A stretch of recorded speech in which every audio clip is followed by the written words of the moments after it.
Hey everybody, what's going on? It's your girl Melissa L. Atkinson, and it is another episode of Hard Wig Soft Life, the podcast. I am so elated to be in the studio with the person I'm in the studio with today. This is someone who's been a personal friend of mine for 15 years plus, someone who I remember at the beginning of their journey was building towards something great, and time is a true testament because now we're in the studio. Not only does he have placements with people like NBA Youngboy or like Rod Wave, he also has a song right now that's out on 200,000 different TikToks and is charted at number 45 on the Billboard Hot 100. I'm so amped to introduce my friend GittFai. What's going on, GittFai? What's happening? What's up? That's a good intro. That was a hell of an intro. Thank you. You know, I'm starting to like tell people that I'm gonna put that on my resume, that I'm the introduction queen. Because I always give a long intro and then I'm like, okay, so tell me about yourself. Yeah, that was it. You kind of laid it out there, but I may use that clip. I like that intro. Oh, okay. So listen, I'm super proud of you. First of all, let's start off with that. We got to give you your flowers. Thank you. Because I remember when you first started when you were learning to make beats. Yeah. Well, I was going for a while then, but that's right when I first started getting good at it. Okay. That's when I first started to turn that corner to this sounded like something. Like that was around then. So that was when? Like what year did you start, if you can remember? I don't know. I was like 8 years old, 7 to 8 years old. Okay. And I started making beats for real when I was like 11. Really? Yeah. So I thought that when I met you, like after high school, that's when you started making beats. No, that's when I started recording for real, like taking it serious for real. Okay. Like before it was like a somewhat of a passion, but like kind of in the back because I was playing sports and doing other things, trying to be a kid. And there was no like outlets to, like I didn't know about anybody who was an artist or a producer or, anything like that. So right. I didn't know to take it as serious as I should have. But once I had like a song in high school that started playing on the radio and I was getting booked for shows and what stuff song? like that. It was called Don't Mean Shit. Okay. It was a song for the women. It was like, it might be women on the side, but that don't mean shit. Okay. Don't worry about that. Think about other shit. He said, I'm going to always come home screaming just think about other shit. Don't even think about that. But Can we find that song anywhere now? Yeah, it's out there. It's on YouTube. Okay. It's on YouTube. We're going to have to find it and link that, but yeah. It's out there. But and it's cool because it's kind of the same type of vibe. I've been on the same type of club vibe with some type of little messaging in it. Heard. But yeah, so it went from that to then that's probably like 2010, like when I met you for real. And that was like me trying to figure out how to do what I did then, but like consistently, like, right? And make good beats consistently. That was that time. I think that's kind of hard for most artists, right? Like they stumble upon something that it's like, okay, boom, like this is a hit or this is like my masterpiece, but then get kind of in their head about replicating it, right? Right. Did you feel any pressure like that? Definitely, because I didn't do it again. Like at that moment, like the whole situation I had was like a teen sensation type thing locally. Right. Like, and I had like a regional hit, but even when it was at its peak, I was trying to figure out like, how do I do this again? Like it just happened organically. Right. So I didn't know how to like recreate that moment or that vibe or that anything, and I kind of stressed out about it a while. Like I obsessed about it like for years, and that kind of ended up being like now I play the role of the person who knows how to get music out now. Like from that all that craziness that went through that, me going through that. Now, if somebody needs music to pop out of Tampa, like I'm the person to go to because all like fucking went crazy about doing that. How crazy is that to like know, okay, something that was so challenging for me is now like, I don't want to say wash, rinse, and repeat, but it's like, okay, cool, like I got the formula down, and now you're the go-to guy. How crazy is that for you? It's weird, honestly. Like, it's like to think about, like, because I wouldn't even, like months ago, I wouldn't even been able to put that together in words because I didn't understand it, but now it's like, it's kind of weird because that was like the main thing in my life at one point. I remember that, like it being like, how do I do this again? Like every day I'm researching, reading books. Like I had the Donald Passman, All You Need to Know About the Music Business. Like he had another edition every year, and I kept reading the book. Like who is this that you said? Donald Passman. Donald Passman. Yeah, and it's a what is book. that person? Who's that person? He's an author. He wrote a book. all you need to know about the music business. I think that's the title of it. And the way he wrote it's like it's easy to follow. And he made each time like something new happens in the industry, he'll put out a new edition with more information and I just kept up with that over the years. And that, along with just researching as much as I could along the way, that's all that went into trying to figure it out. And figuring it out actually is like, damn, it's crazy. I think that that's smart, though, that you continue to be a student of life. And it's funny because Naj, who's behind the camera, for all of you guys who are watching, listening, and I were talking about not being obsolete in your field, right? When we're younger, we're in a zeitgeist, right? And I don't want to say we're old, but we are a little seasoned at this point in life. We're getting up there. We're getting up there. When you're younger, you're in the zeitgeist of what is current and what is popular. And so it's easier, I think, to produce something that is popular and that is for the moment. And I think that the older you get, it's easier to get out of touch. And if you don't remain a student at your craft, then you will become obsolete. You'll get lost in the sauce. Like I hear a lot of people who are active around that same time, like, and some of them try to release music now and it's not connecting with the people, it's not hitting. It's like, I'm glad I kept going. Yeah. I'm glad you did too. So I have a question that I've been thinking about since we decided we were going to start this interview.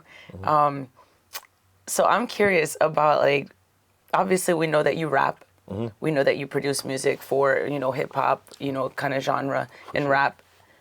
Is there any like genre that you listen to that has nothing to do with rap, like an unexpected like musical taste that you might like?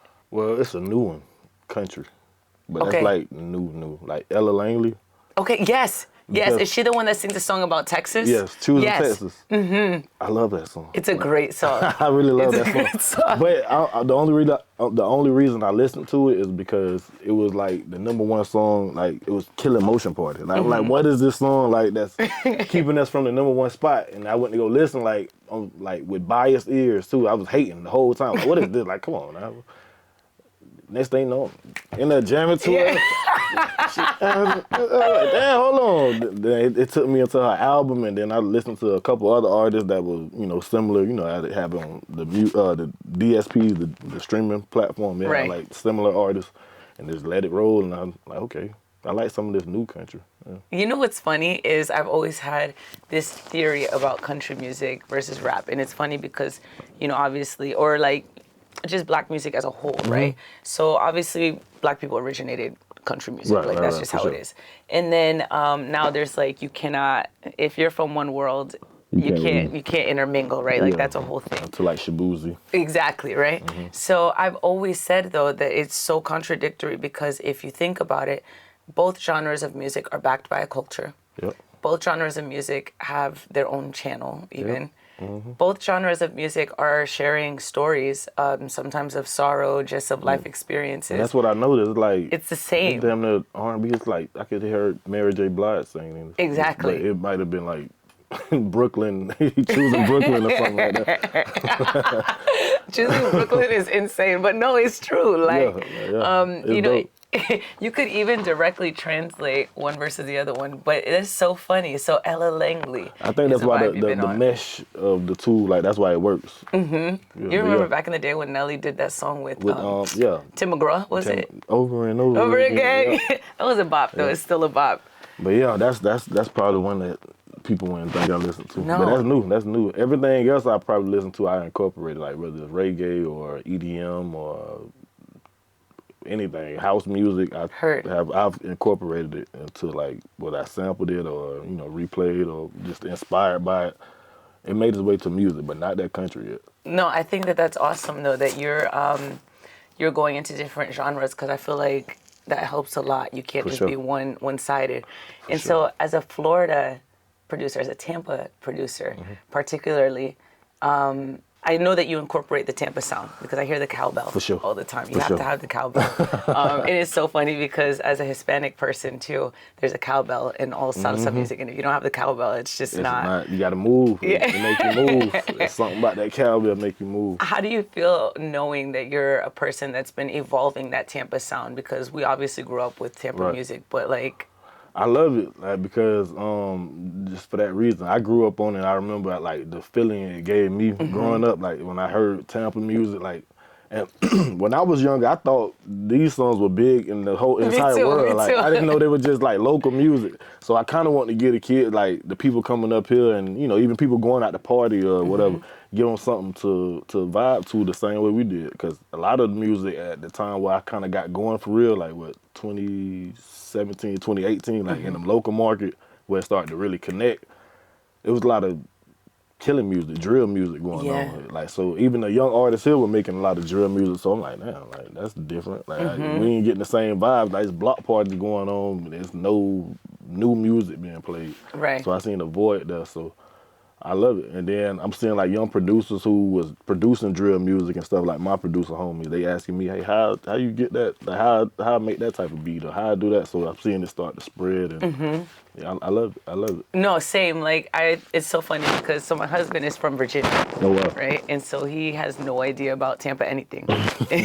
And all my cousins are from New York. And although I was born in New York, I'm raised here. So I'm a very, Tampa girl, right? And so I'll show them this music, and they'll be like, I've never heard of that in my whole life, Melissa. What is that? And do you crank? I used to. I got a little something. I used to crank. I was cranking Faith for a little while. Really? A little while. A summer. Is there a video where we can find this? I can't find them. You can't find it? I can't find none of the freestyle video. That was MySpace time. So they got lost with MySpace. I'm over here, RIP MySpace. I'm over here like wondering how I can find all the archives of you and everything. I got a couple videos, but not them. You know? Nope. Damn. Somebody may have them. If you got them videos, hey, Pashu Pierre, if you watch this, if you see this, come holler at me. You got some videos. We want them. If you got them. We want them from when we make a documentary about you, honestly. Like, that's what I'm trying to get them. I've been trying to get all of them, but I can't find him. But if you watch this. GittFai is on the way. Like locally or just in general, right? Who are some people that you really look to as like a mentor when it comes to this music thing? Crazy Legs. Crazy Legs? Crazy Legs. Okay. Why did they? Okay, first I need to know. He's in a wheelchair. Oh, okay. Oh my God, I'm so sorry for laughing. No, man, no. If you met him, no. Okay, okay. No need to apologize. You usually got to meet him. But okay. Yeah, he's one of the people who run the studio. Okay. The main person who runs the studio, actually. But that's probably the only mentor. Him and probably Unk Tracks. That's somebody who worked on a lot of Tom G's music. Okay. That's everybody. He that. I like that one. Made that beat. But if you listen, you hear the similarities. Like he kind of coached me. I was already making the sound, but he showed me how to make it a little better. To finesse it. You know what I'm saying? I'm obsessed with like producers, right? And like, I know it sounds crazy to say, but because obviously I grew up singing, right? You listen to music a certain way. Right. And so there were a lot of producers that I knew I liked before I even knew that it was their body of music. And then you go, oh my gosh, that makes so much sense, right? Like Pharrell was one of those people. Growing up, from the time I'm like 9, 10, 11, 12, I'm liking Pharrell's music. Right. Not knowing that it's Pharrell's production until much later. Neptunes, yeah, because we got to make sure we give Chad his flowers too. Is there an artist that you like grew up listening to that you were like, oh, I really like this production style, and maybe didn't even realize you did until you reached a certain point in the music? Yeah, Kanye. I'm a Kanye fan. Because I watched the whole journey. I said this in interviews before, but I remember like when I started making beats, it was because H to the Izzo. Like I love the song in the like the way they chopped the sample, like the Jackson 5 sample. I was like crazy about it. But one day I came to my cousin's house and she had the single, like the booklet and everything. I read it and I remember we were saying Kanye West. Like he wasn't even famous yet. We were saying Kanye West. Like we were like, okay, so that's who made this beat.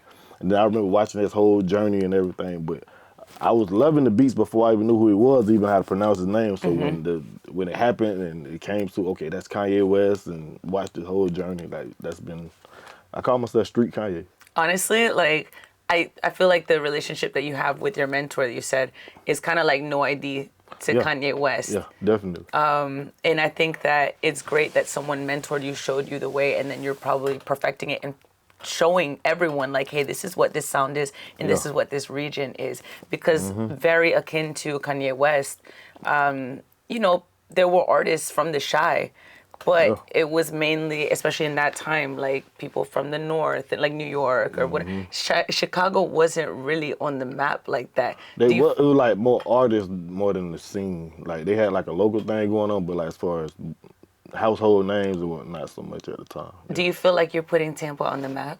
Yeah, I feel like it. I'm trying to, yeah. Yeah. Yeah, I have to say, sure. like, from my point of view, I do feel like you are putting Tampa on the map, which is so lit. For sure, that's the goal, for real. That's been the goal the whole time, Heard. Some type of way. Like, I've been working with the artists here, like, damn near every song you hear that's playing in the club, like, that's a newer song. Like, that's not just the old school Tampa classics. Like, it's something I produce. And I don't say it to be cocky. It's like, No. I'm really trying to push that forward. Like, I'm really trying to, like, push the whole genre, the sound, the culture forward. Like, I really made an effort to do it. I think that a lot of people are, like, sleep on Tampa. And I do think that it gives you a sense of pride of like, yeah, like that's our shit. Like before any of you guys knew about it. And I feel like other places have that, but we never have. Yeah. At least with music. Some people see it as that same thing as like a negative, but I see it as a positive for that same reason what you said before previously. So like it's one thing if, like say for instance, Motion Party, I could have produced a song for D-Lo that didn't have that vibe. It would have been cool, but it wouldn't have been the same pride for the city when they hear it. Right. Like for one, they hear the tag, but then it's like, wait, this our sound. Like this is like our thing. Like for one, that's even how the song even got going. Like that's a whole nother story. Do you know what's funny is, and I know I told you this, but I kept hearing it on TikTok, on Instagram. I'm like scrolling. Yeah. And, of course, it's catching my ear because it sounds like music from here, right? So I'm like, oh, this is a cool song. And I had that pride feeling, right? Because I know you, too, on top of that. There's an added layer. But I'm like, I'm going to go hear the actual song. I'm going to put it on my Spotify. So I go, and I'm like, Motion Party. And I'm like hearing it, and I hear GittFai on the way. And I literally like screamed. My husband and I were sitting. I was like, oh, my God. And my husband goes, are you okay? And I go, babe, this is my friend. This is my friend. I go, the song is cool. I go, this is my friend. Now, I do have a question about the song. Why in the hell is the song so short? So you can replay it. Okay. That's why. But before to touch on that, it's crazy. Like this whole moment of everything happening, Billboard, I didn't cry. Like nothing got to me enough to like become emotional for real, except that. Like the people who like heard like who like you let me know that y'all heard the song and then when y'all heard the tag it something clicked like something you felt something that gets to me. Like that's the only thing in this whole thing. Like I'm trying to chill right now. Like, I'm trying not to, but that's the only thing in this whole situation that's like that ever like I don't know it do something like. I get that. And from now when I work, that's kind of the motivation too. Like that play a big role in the motivation. Like they sending me, like they may send me 30 artists. We need beats for everybody, but I'm like, okay, I'm gonna knock this out and make sure I do this great because I don't know who gonna hear what, and you know what I'm saying. Like I want to make sure I'm doing a great job for when the people like you who know me hear it and it's out in the world. Like y'all continue to be proud of what I'm doing. No, absolutely. Like I think having that as your like. It's an inspiration. It's inspiring to other people who are aspiring to do the same thing coming out of this city.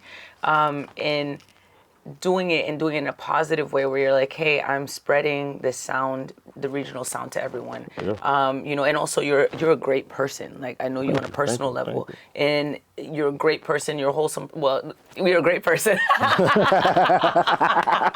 Like, let me not get carried away. Thank you. No, you're an amazing human being. And so it's like, one, the city's behind you and people who know you are behind you and saying like, this person really deserves to win. Two, if that person can win from here, so can I. That's like one of the, like, that's really the motivation. Cause like, that's what I'm hearing too. That's like, people even like what we're doing with this, the interview, the podcast thing is like, I've been letting people know, no, do what you, like, follow your dreams. I've been like doing that, but now it's like, people come to me like, oh, it's possible. Like, it can happen. I seen what you was doing. I seen where you came from. Like, I'm finna do this and I'm gonna keep going. Yes, do it. Please do it. Like, bro, you never know. I actually, like, I resonate with that so deeply. Just because So not everywhere I go, but there are a lot of places that people will recognize my voice, Mm-hmm. you know, and they'll go, "Oh my God, you're Hard Wig Soft Life. You're Melissa." Yeah. And I'm like, "Yeah, that's me." And I know that obviously we've known each other for a long period of time, but in my life I had a lot of hardships. You know, the I whole, remember. you know, multiple arrests. I ended up homeless at some point. You know, and then coming back from that, and nothing hits me harder like than when people say, "You know, I heard your story and it kind of made me feel like if she can fix her life, I can do Right. mine." So I think Man. I resonate with that It's deeply. something, yeah. And Yeah. then it makes you want to keep going. Like, Yes. I want to keep being the example that you can get through whatever you was going through. Because I went through I don't know the same thing, but I was homeless. I been evicted a few times. Like, I really have had to start over and start over and start over and start from the bottom. Like, I remember after we graduated high school, a lot of people went to college. I had to go to the projects. I was sleeping on a mattress on the floor. Like, so if I could get through that and get to where I was trying to go this whole time, like, man, you can too, but you got to stay on it, stay on it, stay on it. No, for sure. So, question. I heard in your song, the Molly Tunchi song. Is that a new song? Somewhat, yeah. Okay, so I like it's just it. not being released, but it's been floating around the city for like. First of all, I a little love while. all the samples in it because it's multi-layered with samples. You've got Lil Wayne. It's a James Brown sample, but it's a lot of songs that sample that song. Like, Got it. even I'm So Tampa, like, Yes, that's what I that's heard. the root sample from even the Chubb Rock song and Treat 'Em Right. Like, they sampled Yes. the James Brown. Okay. So I went and got the sample of the sample, the root sample. And then, so it sounds like 3 different samples, but it's just one. But I also added Priceless Scott. Ain't what you want, baby, is what gonna have to hear it need. again. Yeah, I added that from I'm So Tampa. What was the? So I hear a lot about. I hear a lot of like California type references in it. Is that like a place that you really like to travel to, or Well, like? no, that when I recorded the song, I had just came back from LA. Okay. Yeah, I love LA. So. Yeah, that was yeah. So I don't know how many times I referred to it, but I know the one line: Rodeo Drive, burning bushes like it's biblical. No Shadrach, Meshach, and Abednego, just me, LV, and Stacks in the Fendi store. Yes. That's just a cool way to say we was smoking weed before we walked in. I heard that. You went to Calabasas. So I get a shout out in the no, just kidding. No, Calabasas is actually the song I produced for Rod Wave. Okay. $500,000 on Calabasas, can't believe the numbers. Like, we eligible Got for it. gold. Okay. We should have a plaque in here soon for that. Congratulations. Motion Party eligible for gold status too. Oh my God, that's so By the time lit. this come out, it will be. So are you coming out with an album soon for yourself? Definitely. Street Kanye. Street Kanye. Okay. Street Kanye. That's. Should we cut that out so nobody knows the name of it? No. No. Okay. It's coming out very soon. Oh, it's already okay. It's done. It's done already. Oh my God, I'm so I'm excited. ready to get the posters and everything. But what I'm doing, I'm dropping 3 EPs. It'll be Okay. Street Kanye 1, 2, and 3. And Okay. I'm taking probably 5 to 6 songs on each one. And then the 4th, the actual Street Kanye album will have all of them together. Okay. So I want to like kind of, It's a trilogy. yeah, bring people along. I don't want to just drop all of it on you at one time. No, for sure. Some people may not catch on to like the 3rd tape, but by the time No, but then they go album- back. And I think that that's a much better way to do it. Yeah, and I'm saying that because I know artists watch my interviews and they try to pick up little games. So that's something I want. I've been trying to tell artists, but this is the way I can tell more people at one time. Heard that. This Heard little that. method. I learned that from YoungBoy. I don't just make this up myself. I watched YoungBoy do it at the time, and I'm like, oh, that made a lot of sense. You know what's so funny is, so I was telling Naj this, I have a hard time with keeping up with, because I'm such a hip hop head, right? So I do have a hard time with some of the newer stuff. But there is one song that I like by NBA YoungBoy. There's one song that it is heavy in my rotation. Which one is this? Pistol Packing. Oh, wow. Out of all the YoungBoy songs, Pistol Packing? Oh, wow. I love that song. Pistol Pack, I couldn't even imagine you listening to that Listen, song. I get into my car. So my car is red, by the way, you guys. It's a red Volkswagen EOS. Her name is Ruby. And me and Ruby, in my mind, I'm on my way to interview someone for a podcast. I'm on my way to show someone a house, or on my way to like whatever. And yeah, like I'm a drug dealer rapper in my mind. Like yeah, like we listening to Jay-Z, we listen to Kanye produced music, we listen to the Neptunes in my car. We're listening to I don't know, Pistol that NBA, Packing, Pistol apparently. Packing, you know, Moneybag Yo, like yeah, what are you listening to in your car? What I'm listening to, I listen to a lot of Florida music, honestly. I listen to Trigger, 500K, Wiz Having, Lil Tyler. I know that one. Okay. Bobby Fishcare, Big 290, he from Tampa. I listen to him. I was just listening to Extra before I came here. He got a song with Polo Bleeds I really like that I produce. I'm kind of biased. But yeah, that's mostly it. I have a huge favor to ask of you, like huge. I've never heard of any people that you just listed, any of these people in my life. I'm gonna drop them Share some music, you know, because I'm gonna send you Big 290 first. Your good sis is stuck in like 2017 musically. Got you. I mean, with some of this stuff, man, I went to Rolling Loud recently. I was like, bro, I don't know none of these people. I feel like I knew the main people. I knew D-Lil. You're like, I'm with the band. Like, bro, I don't know none of these children. So, question, right? So we already know, like, honestly, the trajectory you're on, it's very evident. Like, it's like a rocket ship just moving, right? Whether it comes to your production, whether it comes to your own projects as a rapper. What is a project that you have in your mind that you're like, not that it's out of left field, but like that you feel like you want to do like in the future? Like, what's a dream project you have? A dream project? A collab project with Kanye. That would probably be a dream project. But a dream, like a project I got hands on right now that I would love to come out the best way possible besides Street Kanye. I'm working on a compilation called Skroll or Die. You know, Skroll music is the genre, but it's a compilation, but so many moving parts with the different artists, it's hard to do. I have a question. I've been working on it for a while, but I really would like that to come out on 8/13. What is scrolling music? Scroll music. Scroll music. Scroll music is what we named the music here in Tampa. Like that's what we doing now. It ain't Juke music. It's not Trigger City. It's Scroll music. And I got the name from Tom G's mixtape series. Okay. He had Scroll music 1 through like 35. I don't know where he at now. Okay. But he had a perfect balance of the club music, the real music, and like stuff you could dance to. Like, you know, it's like a balance of it. So that's the formula we own. So why not name it after Scroll music? Yep. Okay, no, that's lit. That's lit. This year I curated my first event called The Intersection. Did you see it? I did not. You did not? I did not. Okay, so Truist Bank was a sponsor for this event, and we had the CDC of Tampa be a sponsor as well. And it's like panel focused, and we talk about entrepreneurs, but not just entrepreneurs. We talk about the creative entrepreneurs as well, because I go to a lot of entrepreneur events, and I feel like they're very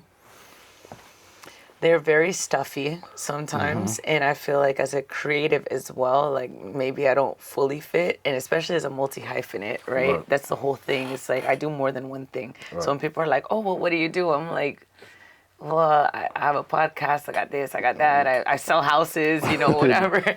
And it's very puzzling to people. So I do have an ask. Like, I'm doing two in 2027. One here in Tampa, and then I'm also taking it to Atlanta. Okay. I'd love to have more Tampa elements in this thing. Okay. So I'm down. I'd love to have you be part of it in some capacity. And so obviously I'm doing this on camera. I'm down with it. I'm down. You got my word. I'm down. I got you. Oh my goodness. Just let me know ahead of time so I can block whatever off, make sure I ain't in goddamn. Oh, you know me. I'm gonna tell you ahead of time. Oh yeah, I know you.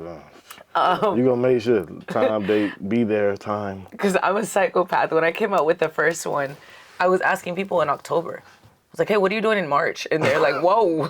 I don't know. Ask me in January. Everyone was like, can you wait till the new year? No. Like, I gotta know. What are you doing? 2027. Yeah, I mean, yeah. As long as you let me know ahead of, I'm there. So, did you ever think, like 15, 20 years ago, that you'd be in the position you're in right now? Yes. You did? Yes. That was the goal. I mean, I didn't think it would look the way it would happen the way it did or look the way it does, but yes, in some capacity, I knew I would be producing for a living, and yeah, that I knew I would be producing for a living. Outside of that, I thought it would be another way. I thought it would be probably living somewhere else or doing something else. I don't know what I thought, but I knew I would be making a living making beats. And I think right here, I'm probably gonna like start closing out and we're gonna come back to the studio, right? Right. And we are gonna make a beat. You're gonna show me how to make a beat. Okay, I had the beat in mind already to make. Did you? I had a beat in mind. Yes. So I am super excited because I'm in Fanatical Studios about to make a beat or learn how to make a beat with the greatest, Mr. GittFai on the way. What's going on? What's happening? I mean, we got everything pulled up. We're finna go right into it and see if she could keep up. I'm screaming internally. I'm super amped for this. Like, I've never been, so we know that I used to sing before, but I've never been behind the beats. What is this that we're using? FL Studio. Okay. And this is what a lot of people use to make beats nowadays, like virtually, I guess. You know, back in the days, it was like the drum machine, the MPCs, the hands-on, but nowadays, this is what we use. Okay. I still go back and forth with the drum machines, but I was super excited to get on my Kanye, like, boom, boom, boom. You still can, kind of, but you'll see. So what kind of beat are we thinking about doing? Probably gonna sample some. We're gonna sample some. I love samples. I'm a sample fanatic. Okay. Well, let's find something. Okay. Sometimes I just hear stuff. Oh? I'm living for the trumpets. Okay.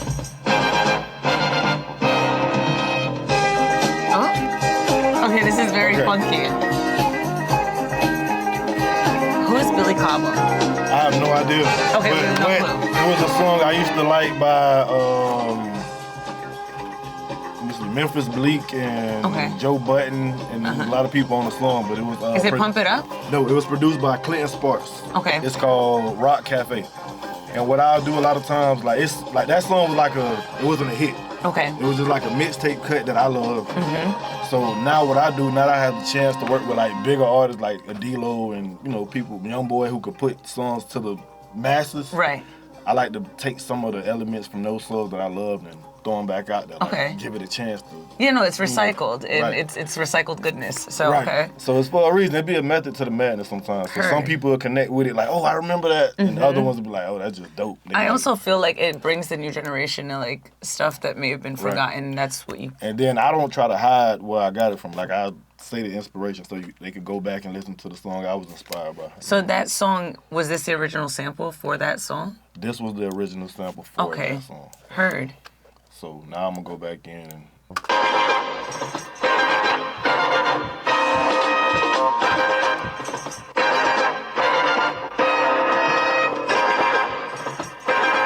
See them shoulders.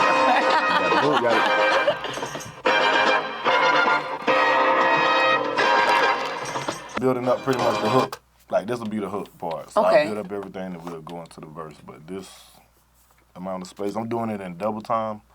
So it'll be 8 bars. So it shows 16 bars right now. Hooks are usually 8 bars. Okay. So are we doing just like a hook, or are we doing...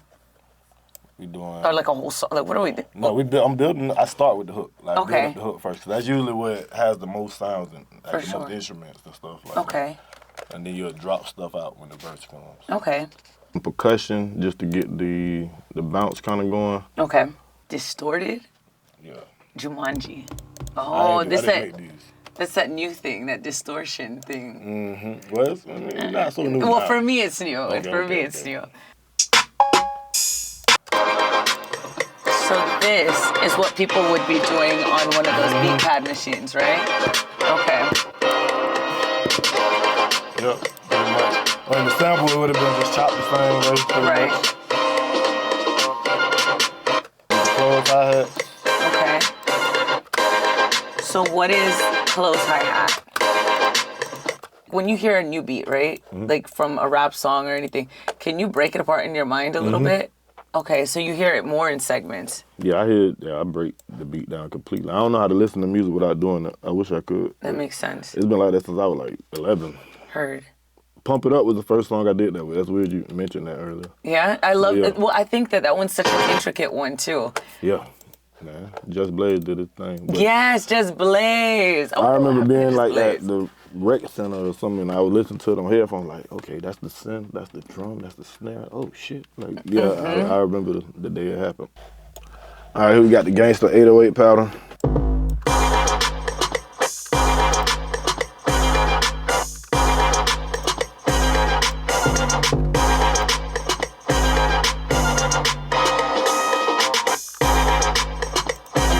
Placing those, okay. Gotta place them at the right place though. And that's pretty much what that thing was showing me.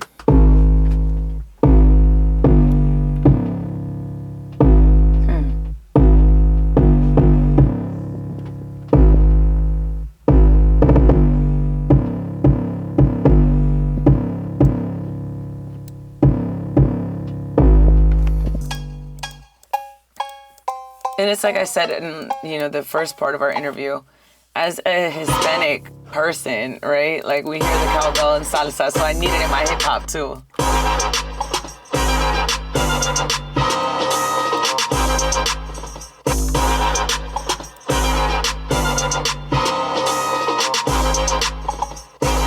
Oh, I like that.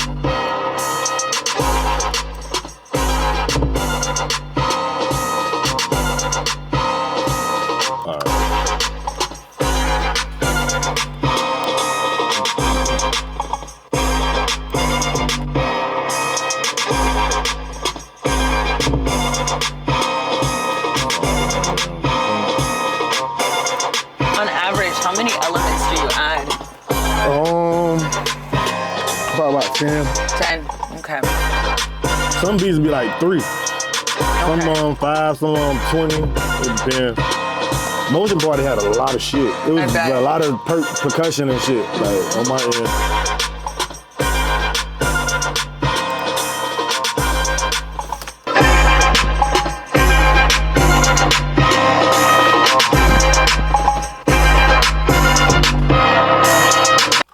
Bus.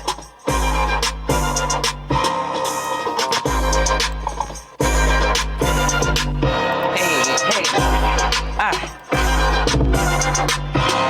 I'm grabbing my water like it's a drink. I'm like, Let's take you to the club. I be in the club drinking water. Hey, me too. I was in there the other day drinking water.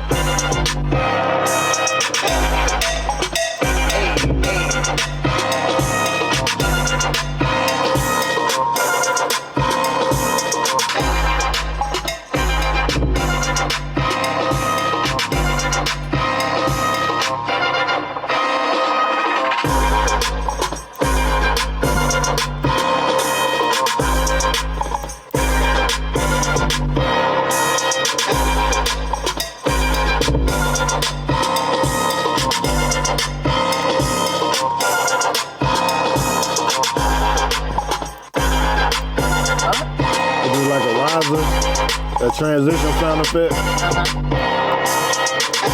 Let them know something happening.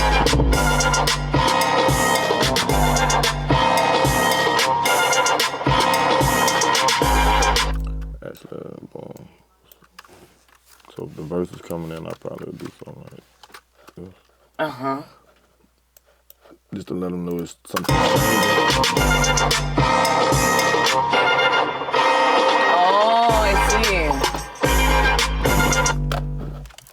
And that is an indicator for a rapper, for whomever's gonna just come in. And I do it at the end of the verse also.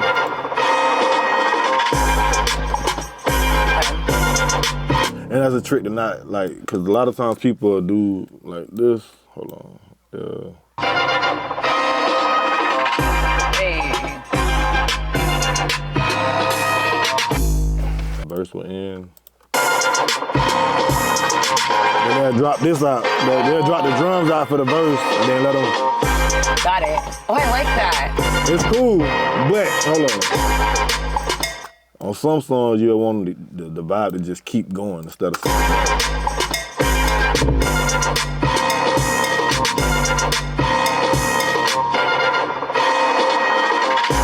Okay. But yeah, it's either way. It did sound good too.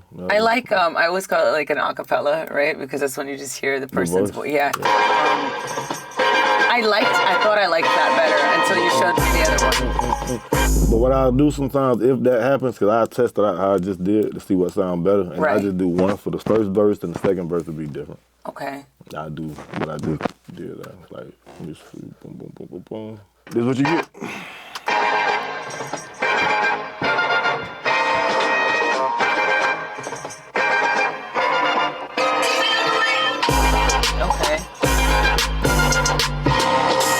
That's pretty much it. That's the beat. That's the beat. Okay, we gotta name it though. Let me see. We gonna name it.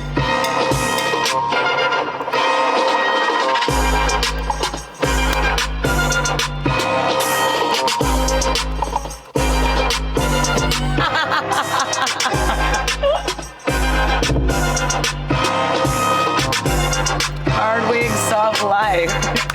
It's actually very fitting. I won't lie. It's actually very. You know what? Can I use this? Can I have it? I'll send it to you right now. Really? Airdrop it to you right now. I'm screaming. You know, I should use this as the intro for my podcast. You can. I can? You can. Now I got a GittFai on the way beat. Are you gonna add your tag? Can you do that? Yeah. See, but it may show up somewhere else, but you can continue, can continue to use as it for your intro. Okay, it's on camera. It's on camera. She good. She can use this.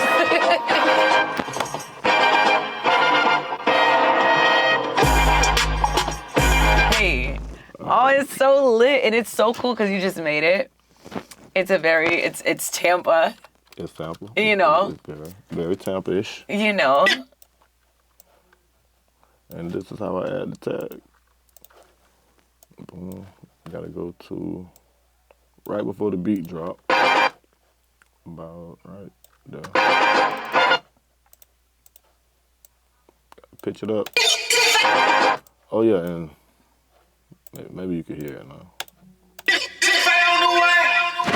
Oh. That's definitely Benjamin. It's hilarious, Benjamin. Shout out to Benjamin. But what I do is a lot of times pitch it up so you can't even tell who it is. But yes! Oh my gosh! There we go. This is so lit. Now we got our own beat. We might be sharing it. You got your airdrop on? I mean, that would only help you, honestly. No, I love that. Especially when they go back episode. Wait, she been had the Drake beat? What? How did she get the Drake beat? The Drake beat. I'm throwing it out there. No, yeah, we're gonna manifest that. Have you heard the new Drake album? Yes. One of them. 304. So I was determined to not listen to it at all. Really? Yes. But De'Erica, who you met, she was listening to that Shebang song. And it's been in my mind rent-free now since I heard it. It's 3 albums, so it's like, it's... Oh, no, people found what? I'm here. It didn't go? Oh, there it is. You got it. Make sure you save it now. Okay. That's the thing. A lot of artists come back, hey, the beat you sent is not on my phone. Saved to files. Saved. You guys watched it here on Hard Wig Soft Life. GittFai on the way. Boom, boom. Made me a beat, showed me how to make a beat. I don't think I can ever replicate this process without by myself, because although I may have like kind of an ear, this is crazy. Like, and you do this is a simple beat. Like this, if I was playing instruments and going all into it, it would have been a little more crazy. How many beats, if you're like sitting and doing it in a day, like how many beats would you do in a day? Man, it's been sometimes I sat on the same beat all day, and then sometimes I made 10 in one day. The most I made probably was 10 in one day. 10? Yeah. That's craziness, man. Yeah. Oh my God, no, thank you so much. This is so lit. I really appreciate everything. Appreciate y'all stopping by. Man. Yes. Give me 5. I didn't have 5. Okay. Well, you guys, so now we have a new intro to Hard Wig Soft Life. Can't wait to put it on this episode and all the episodes to follow. Very Tampa, very fitting. It's called Hard Wig Soft Life. Thank you, Mr. GittFai, for your time. No problem. You have an awesome rest of your day. You too. Y'all take care.